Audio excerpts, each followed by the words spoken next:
ചിത്തിര നക്ഷത്രക്കാർ പൊതുവെ എല്ലാവരോടും നന്നായി പെരുമാറുമെങ്കിലും ചിലപ്പോൾ രോഷത്തോടെ സംസാരിക്കുവാനും ഇവർ മടിക്കാറില്ല. സ്വന്തം വാക് സാമർഥ്യം മൂലം മറ്റുള്ളവരുടെ ആദരവ് പിടിച്ചുപറ്റുവാൻ ഈ നക്ഷത്രക്കാർക്ക് എളുപ്പം സാധിക്കുന്നു. സ്വന്തം ഇഷ്ടങ്ങൾ അനുസരിച്ച് കാര്യങ്ങൾ നീക്കുന്ന ഈ നാളുകാർ മറ്റുള്ളവരുടെ അഭിപ്രായം അധികം സ്വീകരിക്കാറില്ല. ഇവർ ദാനശീലരായി കണ്ടുവരുന്നു. ചിത്തിര നക്ഷത്രക്കാർക്ക് പല വിധത്തിലുള്ള മത്സരങ്ങളും ശത്രുതയും അഭിമുഖീകരിക്കേണ്ടതായി വന്നുചേരും.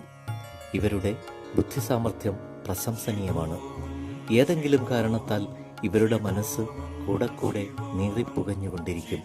ഇവർ സഞ്ചാരപ്രിയരും ദീർഘദൃഷ്ടിയുള്ളവരും കലാബോധമുള്ളവരുമായിരിക്കും.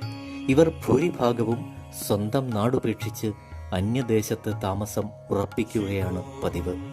അസുരഗണത്തിൽപ്പെട്ട ചിത്തിര നക്ഷത്രത്തിന്റെ മൃഗം പുലിയാണ്. പക്ഷി കാക്ക, വൃക്ഷം കൂവളം, ദേവൻ ദ്രഷ്ടാവ്.